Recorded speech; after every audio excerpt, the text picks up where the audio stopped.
Hello. Before we get into our video for this week, where I give you my thoughts for the youth, thoughts to inspire the youth, I want to tell you a little bit about myself and our program that we have. My name is Amos Tarfa. I'm a medical physicist. I'm also a math curriculum writer and science curriculum writer. I love teaching math and science and the Bible and apologetics. And on my channel, Amos the Math Guy, you will see a lot of videos that have to do with being very good at math, as well as a video for every single concept kids learn in the K-12 space for math. I repeat, every topic kids learn from basic math, counting, all the way to calculus. I have that available on my website, and you can sign up today with the links in this description. I've also written a book called Tools for Mastery Mathematics with Nathan Jersett. His master's is in mathematics. He's out in Georgia. I'm out in Texas, Dallas, Texas area. Together, we want to change American math education, and we're not settling for less. We want every child to have a chance to get to calculus. So please join us on this quest, and now we'll jump into our video for the day. Have a blessed day. In 2012, Dr. Larry Rosen, as well as Nancy Shiver and Mark Carrier, all PhDs, wrote a book called I Disorder. And this book talks about understanding our obsession with technology and overcoming its hold on us. In this book, they talk about a few things. They talk about why are we all acting crazy?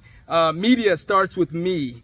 Obsessively checking in with your technology. Getting high on technology, hooked on smartphones and social networking and texting. The ups and downs of leading a cyber life, and on and on and on. Parents, I want to give you some candid, serious advice when it comes to working with young people. I started speaking to high schoolers back in 2005, 2006. I was the student body president in Federal Government College, Lagos in Nigeria. And during that time, I had the opportunity to be, sort of a mentor to young people. As I was taking classes and going through boarding school, I was also given the opportunity to basically give talks regularly to young people. So I've been talking to young people for a very long time, for about 20 years. Now, back then, there were no smartphones. There were cell phones, though, right? I was one of the first to get cell phones. And I apologize to my teachers who might not know, but I did get a cell phone in high school during my high school days. Again, I didn't cause any trouble, but back then, having a cell phone while you're in high school was actually considered a problem. I repent now. I am a new person. But the point I want to make is this. Back from 2005, the conversations I was having with young people were very different from the conversations that people are having with them today. I'm standing outside here in windy Tyler, Flint, Texas area. So stay tuned here as we continue. But basically, back then, we had a lot of students who were just trying to figure out how to live life. And I wrote my first book in 2006 called Achieving Excellence as a Young Person. My brother Emmanuel was part of the equation for coming up with that name. But then I wrote my second book in 2009, 2010. Both books were written before there were smartphones, right? The world was very different back then. Here's the catch though, parents. I will tell you a couple of things. They're not gonna be easy, but I really want you to please pay attention so you can help your child to flourish. I believe that for me, and I'll start with me, no hypocrisy here, but my kids are not getting smartphones.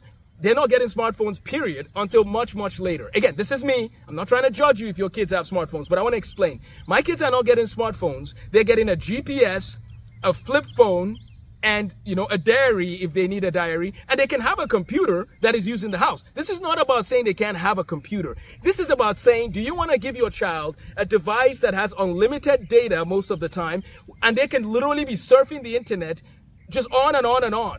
And some people even allow their kids to have their phones in their bedrooms by themselves with the door closed. Guys, this is not working out. There are tens of books that I own or I've gone through. We're talking about iGeners by Jean Twenge. We're talking about The Coddling of American Mind by Dr. Jonathan Haidt. I can go on and on and on. And what are they all saying about our young people? They are telling us that our young people are addicted to some of these devices, and it's affecting how they're living their lives. It's affecting their mental health and mental wellness. And what are we going to do about it as a culture? We need to take a stand against watching our children get destroyed by little screens. There is nothing wrong with technology. Technology is like a neutral tool right here, but it can be used for good or it can be used for evil. What we are watching is we are seeing young people that are not able to interact properly. I started a school called Lifestem Academy in Moorhead, Minnesota, and also Lifestem Academy in Grand Forks. I worked with Dr. Jean Gullux and Mary Dietrich and Dr. Harvey Gullux to get the program in Grand Forks going. And we want to help young people. Now, our school in Moorhead is actually moving over to West Fargo. It's a new entity. It's not our school. It's actually a new entity run by the Summit Church called Shiloh Christian Academy. And I know the director, Dr. Marianne Wotridge, agrees with me about the dangers of smartphones. So I've watched young people in the schools that we've started. I've watched young people over the last 10 years. And I can tell you that things have changed drastically. Before I go on, let me say a few more things.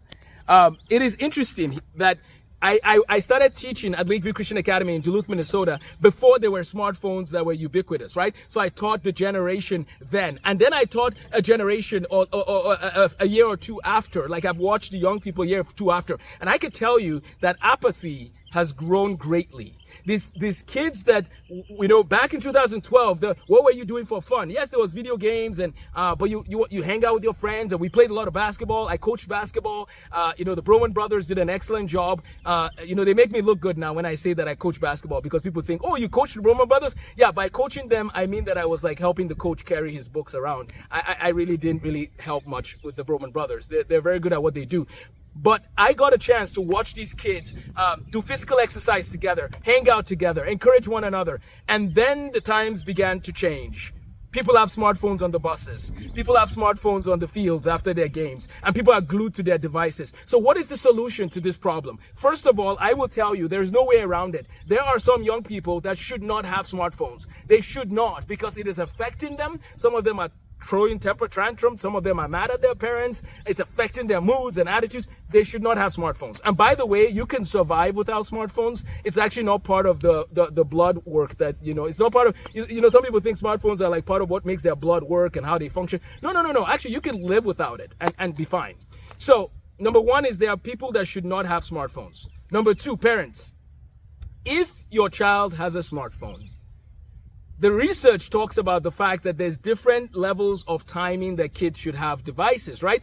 But the maximum time I have seen in the research that is out there is 2 hours. That's the maximum time where after 2 hours, we're beginning to see certain detrimental effects that are happening to the young people. When I was young, I grew up in Lagos, Victoria Island, Lagos. And what did we do after school with our time? Hanging out with the Bello family, hanging out with, the Osai family. What did we do? Well, I went to Air Force Primary School, Victoria Island, Lagos, and when I would come back, we would play soccer. We would watch Voltron if there was electricity, right? We didn't always have electricity. But when there was electricity and Voltron was playing, we watched it. Notice something I just said. When Voltron was playing, we watched Voltron. There was a time where if you wanted to watch things, you had to wait till it was time for you to watch the things. You couldn't just watch the things whenever you wanted to watch the things. See, that's the danger of smartphones here. Let me explain. Even for adults, let me break this down. Back then, you had to seek out time and then watch the thing that you had to watch and then move on and wait for the next opportunity, right? Oh, it's news, 7 o'clock, NCA news. You watched it when it was time to watch it. So the problem with smartphones and how it can change how we live our lives is that we think just because we have a device that allows us to choose what we want to watch, when we want to watch it, for as long as we want to watch it, that people should somehow be that way towards us also. We begin to look at people and feel like, hey, can you give me what I want now? Because I spend my time with a device that gives me what I want when I want it. Can you also do that for me? And the reality is no. People cannot always give you what you want when you want it. Your smartphone might be able to do that, but people can't do that. So now notice that our nature as human beings is being affected by the technology that we've made. The thing we've made is beginning to make us into people sometimes that are very terrible to be around. And I'm not innocent. When I used to watch and read the news constantly, it affected my mood. It affected how I related to my family. And at that point, it became clear I can't do that anymore. I can't spend my whole Saturday trying to figure out what's going on all across the world when I have people that I need to be spending time with and loving and caring for. See what I'm trying to get at? We all have to search our hearts. Parents, we have to lead the way. We have to use the technology wisely ourselves. We have to put a guard against when it begins to affect how we live our lives. I'm not mad at anybody. I'm just saying I'm concerned for the youth. I'm troubled for the youth because they are allowed to be on devices for times that are too long. And we need to do something to help them. And how can we help them? We need to show them that there needs to be limits. Number one, we need to limit how much time they have these devices. Number two, we need to do everything in our power to make them spend time with people instead of on the devices by themselves. Number three, we should never, parents, I beg you, you should never allow your child to have a smartphone with unlimited data in a room with the door closed, because your child can begin to go into directions that will destroy their lives. Your child can begin to watch things that will destroy their lives. Your child can begin to interact with people that will destroy their lives.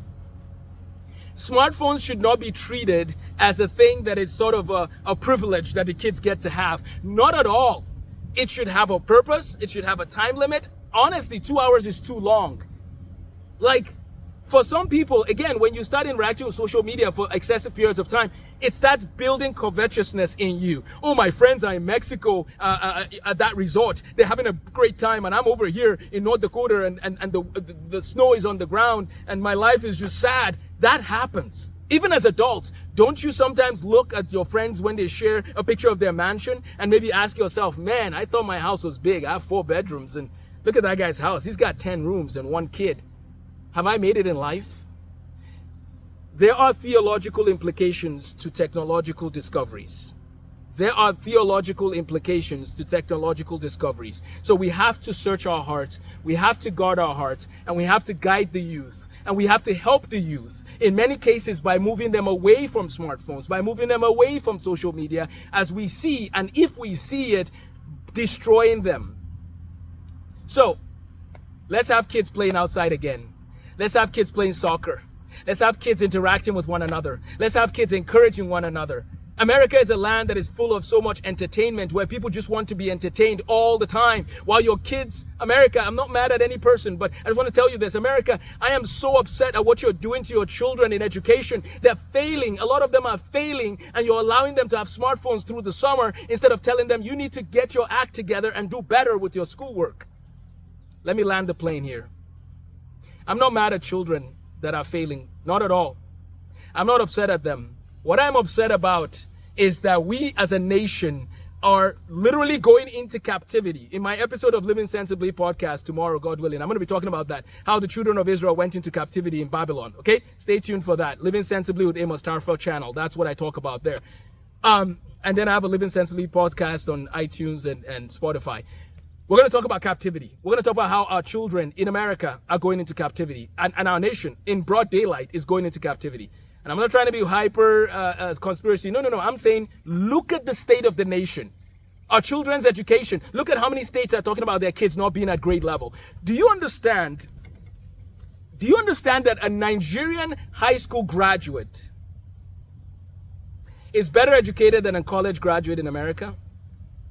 A Nigerian high school graduate without constant electricity and water graduates with more rigor than an American graduate in a college. I repeat, a Nigerian high school graduate graduates with more rigor than an American graduate. Am I saying American students are not smart? Not at all. I'm saying that the system that has been established with a low bar has made the kids then to aim low rather than aiming high. When you make a low bar, people try to stick to that. If you raise the bar, people rise to the occasion. That's what they did to us at Federal Government College Lagos, at Air Force Primary School, Victoria Island, and so on and so forth. Our schools, literally, some of them did not have fans that were working. There was 84 kids in my class. You're sweating as you're learning mathematics. I had to take Advanced Math 1, Advanced Math 2, and regular mathematics. 3 math classes from 10th grade, 11th grade, and 12th grade. So 9 math classes. I mean, we were blessed. Okay, anyways.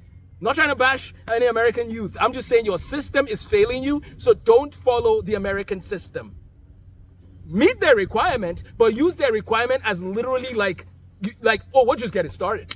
And then move up to where you can be. So where can our young people be? What should our young people do? If I'm saying they shouldn't be on smartphones all day, what should they do with their time? If you don't mind, let me grab a few books and I'll tell you what I think they should do with their time.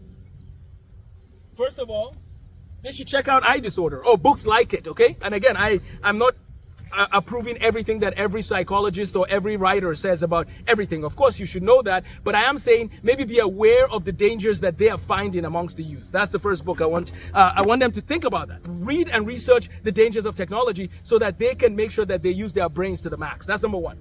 Number two, I have math courses that people can have. As I said, this is as a supplement to the math that they're learning. But my math courses would also give them college credit. And they can get college credit if they take some of these courses. College algebra, calculus, and pre-calculus. We have the materials ready to go. So take your regular math and do some math for fun, right? Finish algebra 1 and 2, take the CLEP test, and you'll be all set. Okay. So they could do more math, they could do more science. They should read biographies. This is one about George Washington Carver. George Washington Carver is an inspiration to me. Before coming to America, I heard about him. And this man is an inspiration. Okay? So we're going to talk about him for a second. Michael Faraday and James Clerk Maxwell. These are inspirations. Florence Nightingale. Gladys Allworth, right? Amy Carmichael. Read stories of people that changed the world. William Wilberforce. I could go on and on. Booker T. Washington, Frederick Douglass. Young people spend time reading. When I was in 7th grade, my dormitory prefect's name was Jab. Jabin Jabbar, they used to call him Jab. Okay, but his name was actually Ajayi. But they used to call him Jab. And Jab had a book by Zig Ziglar in his in the dormitory sort of section, his section of the room. And I read Zig Ziglar's book back then. And literally it changed my view. It improved upon the view I had, but it kept helping me to become a better person because it taught me about the dangers of laziness. It taught me about the importance of going above and beyond and not walking in mediocrity. I read that in 7th grade. And now I have the book with me. And I found out Zig Ziglar's son actually lives 2 hours from me. Like, his father played a huge role in my life. And part of why I bring this up to you is 7th graders, what books are you reading now? You shouldn't be on social media playing games all day. You should be reading good books, serving your family, taking out the trash with diligence, washing the dishes with diligence. Like, I'm not saying this to brag, but I don't think anybody can wash dishes better than me. I really don't, right? But that was partly because as a young boy, I learned to do those dishes well, and I strove, I did my best. I was striving to wash dishes well. And my mother would tell me, you are a good dishwasher, right? We didn't have dishwashers in Nigeria. Many young people, if they go to Nigeria or other parts of the world where these things, now they're more common in Nigeria, but when I was growing up, they were not there. You might think that what you have now as normal is normal across the world, but it's not, of course. So be grateful for what you have. So spend more time reading, spend more time outside, get some sunshine, be a blessing to your community, serve other people. If you do some of these things, I promise you that your mental wellness you will improve. And Dr. Jean Gullux and I did a whole episode discussion, and I'll find that link. Email amostarfa2@gmail.com, amostarfa2@gmail.com, and I can send you that link of the discussion I had with Dr. Jean Gullux. She's a child mental health specialist, and she can share more insight, and she shared some insight of how we can help the youth. She's the director at the LifeSTEM Grand Forks campus.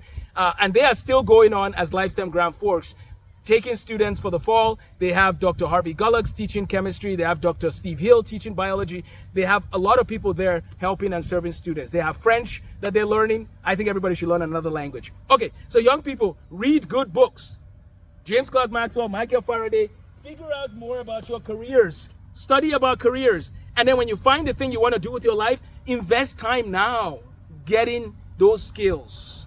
Okay, we're almost done, I promise.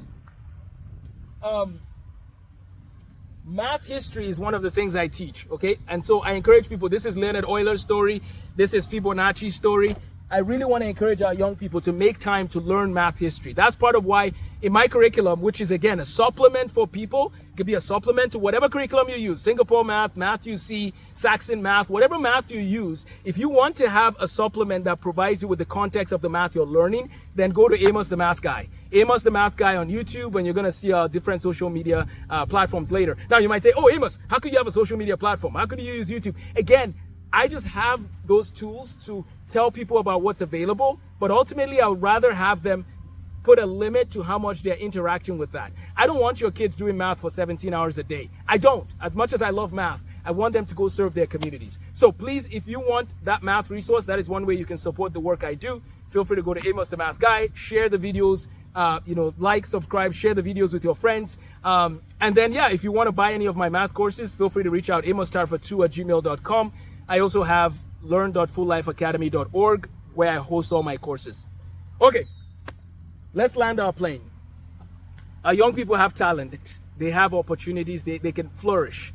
But the culture that we live in is not helping them to focus on the tools that God has blessed them with and developing those tools. And those tools are not only sports. I think we're so obsessed as a country with sports. I play basketball, I play soccer, I play tennis, I play sports. There's nothing wrong with sports. But if we are taking 3 months off from learning in the summer, quote unquote, from formal learning, but we're not taking 3 months off from our basketball, our soccer, our tennis, I think that's a little hypocritical. And then we say we care about education. Clearly, we don't care about education. If we're going to put 3 months away from math, especially math, kids need to keep doing that year round. I hope this has been a little eye-opening and maybe encouraging to families, but I really think you need to have a conversation with your kids about smartphones. And those who are debating getting smartphones for your kids and they're less than 15, they're not driving, they don't need a GPS, or even if they need a GPS, you could buy them a GPS. Don't get them a phone. It's not a necessity. Oh, but my friends all have a phone. It's not a necessity. If you are questioning if you should get it, don't do that. Instead, maybe a flip phone to communicate with them, or other ways to communicate with them, but watch out. If you see your child's mental health sliding down due to the impact of excessive cell phone and smartphone and social media use, then take action quick, because our kids need help. And that's one way we can help them. Those are my thoughts for the young people. Please like, share, and subscribe. God bless and take care.